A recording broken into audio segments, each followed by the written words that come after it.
Hi,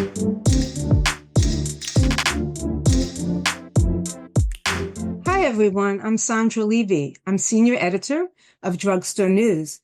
Today, we're speaking to Rick Gates. He's Senior Vice President and Chief Pharmacy Officer at Walgreens, and we're going to talk about the company's first micro-fulfillment center in Brooklyn Park, Minnesota. Hi, Rick. Thanks for joining us today. It's great to be with you, Sandra. Oh, that's wonderful. I'm so excited to speak with you, and congratulations on the grand opening. It's very exciting. So can you describe the facility and the importance of robotic technology in a centralized pharmacy environment? Yeah, of course. I think when you look at the Brooklyn Park Micro-Fulfillment Center, it's actually an expansion of our existing network that we have of micro-fulfillment sites. So it's our 12th site that we have.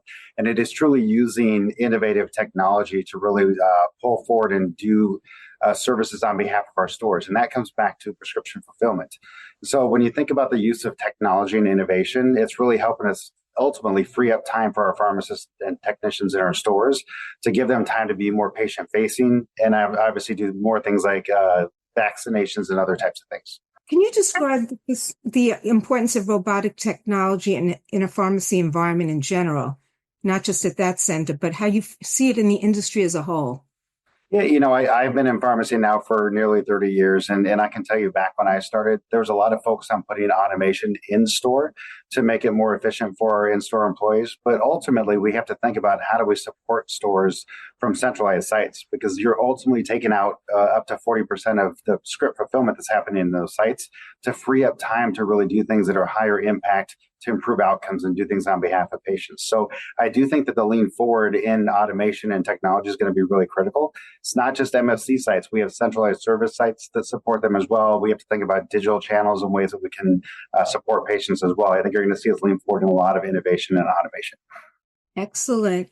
So why did Walgreens feel this was the right time to open in Minnesota, and why Brooklyn Park exactly?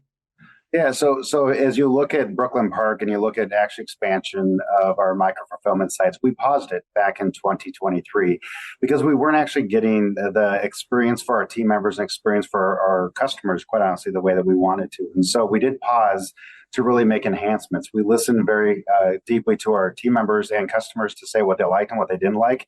And we've made a lot of operational enhancements between 2023 and now. So when you look at Brooklyn Park with all the new innovations and tweaks that we made, quite honestly, the platform, it's our next site where we have stores, 200 sites that will be supported by the Brooklyn Park facility that we can actually lean forward and help them in ways that they want. The other thing I'd say is our stores are asking for it. They know other stores that are being supported by these micro-fulfillment sites, and our stores in Minnesota, Wisconsin, and others, we're actually asking for the assistance that it gives to them. So it's the right time, I think the right time with the enhancements that we made to move this forward. Great. Well, I know you've often said you want pharmacists to practice at the top of their education, not necessarily just the top of their license. So can you talk about some of the examples of how Walgreens' investment now frees up pharmacists to offer better, more personalized care to patients? Yeah, and I think a lot of it comes down to, you've heard it in the industry. We've had to stabilize staffing has been one of the things that we've been challenged with. There's been workflow challenges that we're trying to optimize for our store staff, and then they need time to make sure that they can actually lean forward and do the services. And so it could be everything from medication therapy management to vaccinations to chronic care management for patients. So what we had to do is say, how do we actually free up time for our technicians and our pharmacists to do those things? And quite honestly, when you take 40% of the more mundane, putting pills and bottles out of the store, and then you're leaving that time in stores to have a bigger impact on that care, we're seeing that. So vaccination rates, as an example, in MFC supported stores are up about 40% over non-MFC supported stores. We're seeing higher rates of medication therapy management occurring in these stores, as well as higher rates of net promoter scores. So I think that we're really seeing our ability to take out these things from stores, the more mundane tasks to leave the more critical patient-facing services, is having the impact that we intended. Well, that's so impressive. So now down to the nitty gritty, we want you to share. Can you share numbers with us? How many stores in the Midwest does the facility support? How many scripts will it process a week, a year? How many people will it employ? And how much in cost savings? That's really crucial. Yeah, so I'll start from the top actually. So think about this. We have 11 micro fulfillment sites today, and this is going to be our 12th one that's going to be fully functional here. And so when you look at it from our network perspective, we're supporting over 5,000 stores with the addition of Brooklyn Park. And on top of that, it's about 3.5 million scripts each week that we're taking out of our stores and fulfilling on behalf of them. So that's the broad network view of micro fulfillment centers. If you look at Brooklyn Park in particular, it's supporting 200 stores. Most of them sit within the Minnesota market, but we actually are able to expand our reach into Wisconsin, into Iowa, into South Dakota, and even over to Michigan where it's important. So we can actually use these sites to have a broader impact across the different sites. The site itself is about 53,000 square feet. So it's a pretty decent sized facility to help support patients, and it can fill up to about 13 million scripts on a monthly basis. So I think there's a big impact that we can actually do within the site itself. Now, that's incredible. So my next and last question is, what's next for Walgreens? What does the future hold for utilizing technology, improving patient care, and to really enable pharmacists who want to deliver better care?